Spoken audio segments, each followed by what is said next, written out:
We're going to talk today about falling and risk of falling and how to decrease your risk of falling.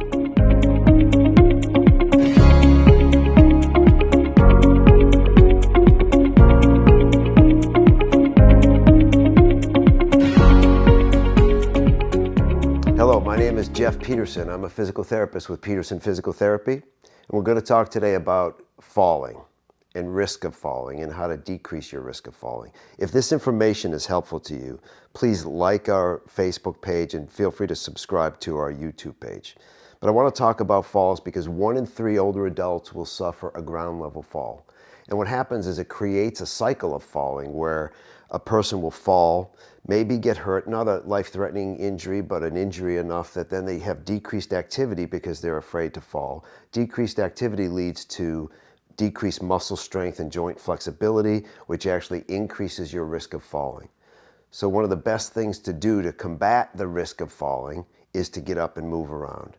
So we want to make sure that you do it safely. I want to first talk about why people fall. Balance is a complex mechanism. It's about receiving the information from the environment. It's about integrating that information. It's about planning the movement, and it's about executing that movement. And all of that happens instantaneously without conscious thought. And there are many systems that are involved. Your musculoskeletal system is involved. That's your joints and your tendons and your muscles.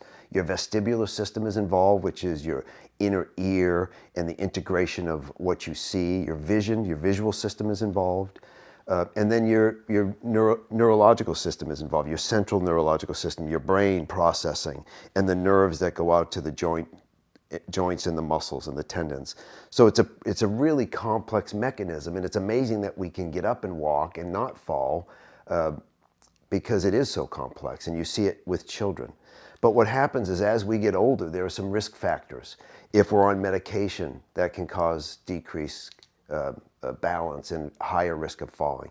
If you have weakness in your lower extremities, a previous fall is always a risk factor.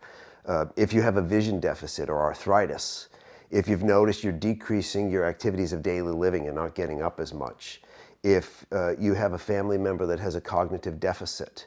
So there are things that will impact that. One of the biggest things too is age. As we get older, even starting to hit 60, one of the stories that I was telling a patient is I walk my dog, and I will walk my dog at dusk, and all of a sudden I noticed I tripped over the speed bump that we have in our neighborhood because visually I couldn't quite differentiate that.